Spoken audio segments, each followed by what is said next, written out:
अलिफ लैला, किस्सा व्यापारी और दैत्य का। इसी तरह की नई नई कहानियां सुनने के लिए हमारे चैनल को सब्सक्राइब करें। शहरजाद ने कहा, प्राचीन काल में एक अत्यंत धनी व्यापारी बहुत सी वस्तुओं का कारोबार किया करता था। यद्यपि प्रत्येक स्थान पर उसकी कोठियां, गुमाश्ते और नौकर चाकर रहते थे, तथापि वह स्वयं भी व्यापार के लिए देश विदेश की यात्रा किया करता था।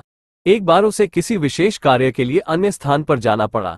वह अकेला घोड़े पर बैठकर चल दिया। गंतव्य स्थान पर खाने पीने को कुछ नहीं मिलता था, इसलिए उसने एक खुर्जी में कुलचे और खजूर भर लिए। काम पूरा होने पर वह वापस लौटा। चौथे दिन सवेरे अपने मार्ग से कुछ दूर सघन वृक्षों के समीप एक निर्मल तराग देखकर उसकी विश्राम करने की इच्छा हुई। वह घोड़े से उतरा और तालाब के किनारे बैठकर कुलचे और खजूर खाने लगा। जब पेट भर गया तो उसने जगह साफ करने के लिए खजूरों की गुठलियां इधर उधर फेंक दी और आराम करने लगा। इतने में उसे एक महाभयंकर दैत्य अपनी ओर बड़ी सी तलवार खींचे आता दिखाई दिया। पास आकर दैत्य क्रोध से गरज कर बोला, इधर आ, तुझे मारूंगा। व्यापारी उसका भयानक रूप देखकर और गर्जन सुनकर कांपने लगा और बोला, स्वामी, मैंने क्या अपराध किया है कि आप मेरी हत्या कर रहे हैं? दैत्य ने कहा, तूने मेरे पुत्र की हत्या की है, मैं तेरी हत्या करूंगा। व्यापारी ने कहा, मैंने तो आपके पुत्र को देखा भी नहीं, मैंने उसे मारा किस तरह? दैत्य बोला, क्या तू अपना रास्ता छोड़कर इधर नहीं आया? क्या तूने अपनी झोली से निकालकर खजूर नहीं खाए और उनकी गुठलियां इधर उधर नहीं फेंकी? व्यापारी ने कहा, आपकी बातें ठीक है, मैंने ऐसा ही किया है। दैत्य ने कहा, जब तू गुठलियां फेंक रहा था तो इतनी जोर से फेंक रहा था कि एक गुठली मेरे बेटे की आंख में लगी और बेचारे का उसी समय प्राणांत हो गया। अब मैं तुझे मारूंगा।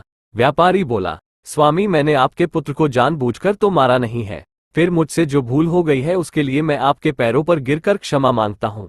दैत्य ने कहा, मैं न दया करना जानता हूँ न क्षमा करना, और क्या खुद तुम्हारी शरीयत में नरवध के बदले नरवध की आज्ञा नहीं दी गई है? मैं तुझे मारे बगैर नहीं रहूंगा। ये कहकर दैत्य ने व्यापारी की बांह पकड़कर उसे पृथ्वी पर गिरा दिया और उसे मारने के लिए तलवार उठाई। व्यापारी अपने स्त्री पुत्रों की याद कर कर के विलाप करने लगा, साथ ही ईश्वर और पवित्र आत्माओं की सौगंध दिला दिलाकर दैत्य से अपने प्राणों की भिक्षा मांगने लगा। दैत्य ने ये सोचकर हाथ रोक लिया कि जब ये थककर हाथ पांव पटकना बंद कर देगा तो इसे मारूंगा। लेकिन व्यापारी ने रोना पीटना बंद ही नहीं किया।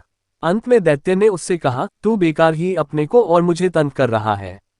तू अगर आंसू की जगह आंखों से खून बहाए तो भी मैं तुझे मार डालूंगा। व्यापारी ने कहा, कितने दुख की बात है कि आपको किसी भांति मुझ पर दया नहीं आती।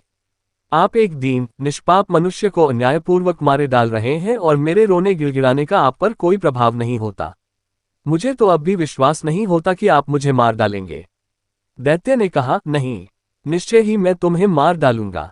इतने में सवेरा हो गया। शहरजाद इतनी कहानी कहकर चुप हो गई। उसने सोचा, बादशाह के नमाज पढ़ने का समय हो गया है और उसके बाद वह दरबार को जाएगा। दुनियाजाद ने कहा, बहन, ये कितनी अच्छी कहानी थी। शहरजाद बोली, तुम्हें ये कहानी पसंद है? अभी तो कुछ नहीं, आगे तो और भी आश्चर्यप्रद है। तुम सुनोगी तो और भी खुश होगी। अगर बादशाह सलामत ने आज मुझे जीवित रहने दिया और फिर कहानी कहने की अनुमति दी तो कल रात मैं तुम्हें शेष कथा सुनाऊंगी, वरना भगवान के पास चली जाऊंगी। शहरयार को भी यह कहानी बेहद पसंद आई थी। उसने विचार किया कि जब तक कहानी पूरी न हो जाए शहरजाद को नहीं मरवाना चाहिए, इसलिए उसने उस दिन उसे प्राणदंड देने का इरादा छोड़ दिया। पलंग से उठकर वह नमाज पढ़ने गया और फिर दरबार में जा बैठा।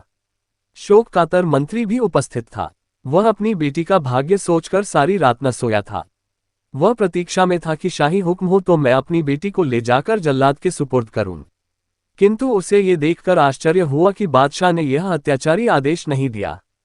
शहरयार दिन भर राजकाज में व्यस्त रहा और रात को शहरजाद के साथ सो रहा। एक घड़ी रात रहे दुनियाजाद फिर जागी और उसने बड़ी बहन से कहा कि यदि तुम सोई नहीं तो वह कहानी आगे कहो।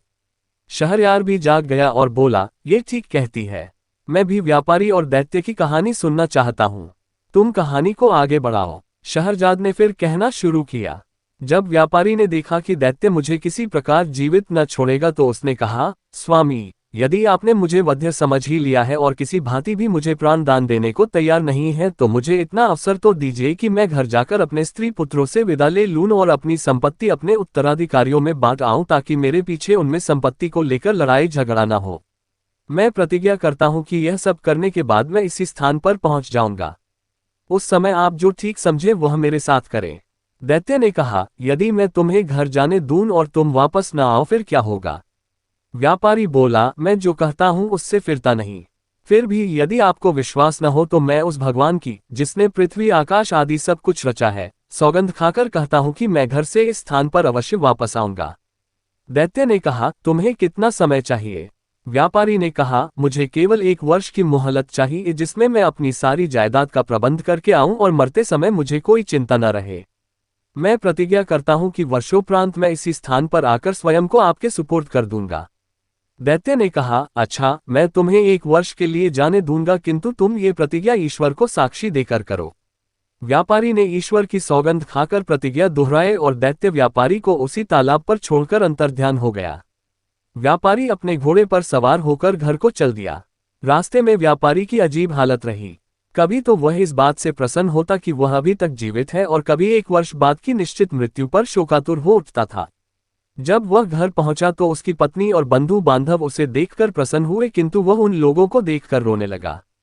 वे लोग उसके विलाप से समझे कि उसे व्यापार में कोई भारी घाटा हुआ है या कोई और प्रिय वस्तु उसके हाथ से निकल गई है जिससे उसका धैर्य जाता रहा है। जब व्यापारी का चित्त संभला और उसके आंसू थमे तो उसकी पत्नी ने कहा, हम लोग तो तुम्हें देखकर प्रसन्न हुए हैं, तुम क्यों इस तरह रो धो रहे हो? व्यापारी ने कहा, रो धो नहीं तो और क्या करूं, मेरी जिंदगी 1 ही वर्ष की और है। फिर उसने सारा हाल बताया और दैत्य के सामने ईश्वर को साक्षी देकर की गई अपनी प्रतिज्ञा का वर्णन किया। ये सारा हाल सुनकर वे सब भी रोने पीटने लगे। विशेषतः उसकी पत्नी सिर पीटने और बाल नोचने लगी और उसके लड़के बच्चे ऊंचे स्वर में विलाप करने लगे। वह दिन रोने पीटने ही में बीता। दूसरे दिन से व्यापारी ने अपना सांसारिक कार्य आरंभ कर दिया। उसने सबसे पहले अपने ऋणदाताओं का धन वापस किया। उसने अपने मित्रों को बहुमूल्य भेंटें दी, फकीरों साधुओं को जी भर कर दान किया, बहुत से दास दासियों को मुक्त किया। उसने अपनी पत्नी को यथेष्ट धन दिया, अव्यस बेटे बेटियों के लिए अभिभावक नियुक्त किए और संतानों में संपत्ति को बांट दिया। इन सारे प्रबंधों में 1 वर्ष बीत गया और वह अपनी प्रतिज्ञा निभाने के लिए दुखी मन से चल दिया। अपने कफन दफन के खर्च के लिए उसने कुछ रुपया अपने साथ रख लिया। उसके चलते समय सारे घर वाले उससे लिपट कर रोने लगे और कहने लगे कि हमें भी अपने साथ ले चलो ताकि हम भी तुम्हारे साथ प्राण दे दें। व्यापारी ने अपने चित्त को स्थिर किया और उन सब को धैर्य दिलाने के लिए कहने लगा, मैं भगवान की इच्छा के आगे सिर झुका रहा हूं। तुम लोग भी धैर्य रखो। ये समझ लो कि एक दिन सभी की मृत्यु होनी है। मृत्यु से कोई भी नहीं बच सकता, इसलिए तुम लोग धैर्यपूर्वक अपना काम करो। अपने सगे संबंधियों से विदा लेकर व्यापारी चल दिया और कुछ समय के बाद उस स्थान पर पहुंच गया जहां उसने दैत्य से मिलने को कहा था। वह घोड़े से उतरा और तालाब के किनारे बैठकर दुखी मन से अपने हत्यारे दैत्य की राह देखने लगा। इतने में एक वृद्ध पुरुष एक हिरनी लिए हुए आया और व्यापारी से बोला, तुम इस निर्जन स्थान में कैसे आ गए? क्या तुम नहीं जानते कि बहुत से मनुष्य धोखे से इसे अच्छा विश्राम स्थल समझते हैं और यहाँ आकर दैत्यों के हाथों भांति भांति के दुख पाते हैं? व्यापारी ने कहा, आप ठीक कहते हैं, मैं भी इसी धोखे में पड़कर एक दैत्य का शिकार होने वाला हूँ। ये कहकर उसने बूढ़े को अपना सारा वृतांत बता दिया। बूढ़े ने आश्चर्य से कहा, ये तुमने ऐसी बात बताई जैसी संसार में अब तक किसी ने नहीं सुनी होगी। तुमने ईश्वर की जो सौगंध खाई थी उसे पूरा करने में प्राणों की भी चिंता नहीं की। तुम बड़े सत्यवान हो और तुम्हारी सत्यनिष्ठा की जितनी प्रशंसा की जाए कम है। अब मैं यहाँ ठहर कर देखूंगा कि दैत्य तुम्हारे साथ क्या करता है। वे आपस में वार्तालाप करने लगे। इतने ही में एक और वृद्ध पुरुष आया जिसके हाथ में रस्सी थी और 2 काले कुत्ते उस रस्सी से बंधे हुए थे।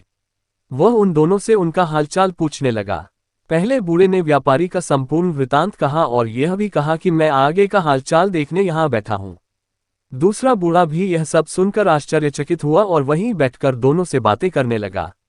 कुछ समय के उपरांत एक और बूढ़ा एक खच्चर लिए हुए आया और पहले 2 बूढ़ों से पूछने लगा कि यह व्यापारी इतना दुखी होकर यहाँ क्यों बैठा है। दोनों ने उस व्यापारी का पूरा हाल कहा। तीसरे वृद्ध पुरुष ने वहां ठहरकर इस व्यापार का अंत देखने की इच्छा प्रकट की, अतएव वह भी वहां बैठ गया। अभी तीसरा बूढ़ा अच्छी तरह सांस भी नहीं ले पाया था कि उन चारों व्यक्तियों ने देखा कि सामने के जंगल में एक बड़ा गहन धूम्रपुंज उठ रहा है। वह धुएं का बादल उनके समीप आकर गायब हो गया। वे लोग आश्चर्य से आंखें मल ही रहे थे कि एक अत्यंत भयानक दैत्य उपस्थित हो गया। उसके हाथ में तलवार थी और उसने व्यापारी से कहा, उठकर इधर आ, मैं तुझे मारूंगा, तूने मेरे बेटे को मारा है। ये सुनकर व्यापारी और तीनों बूढ़े कांपने लगे और उच्च स्वर में विलाप करने लगे। उन सब के रोने चिल्लाने से जंगल गूंज उठा, किंतु दैत्य व्यापारी को पकड़कर एक ओर ले ही गया।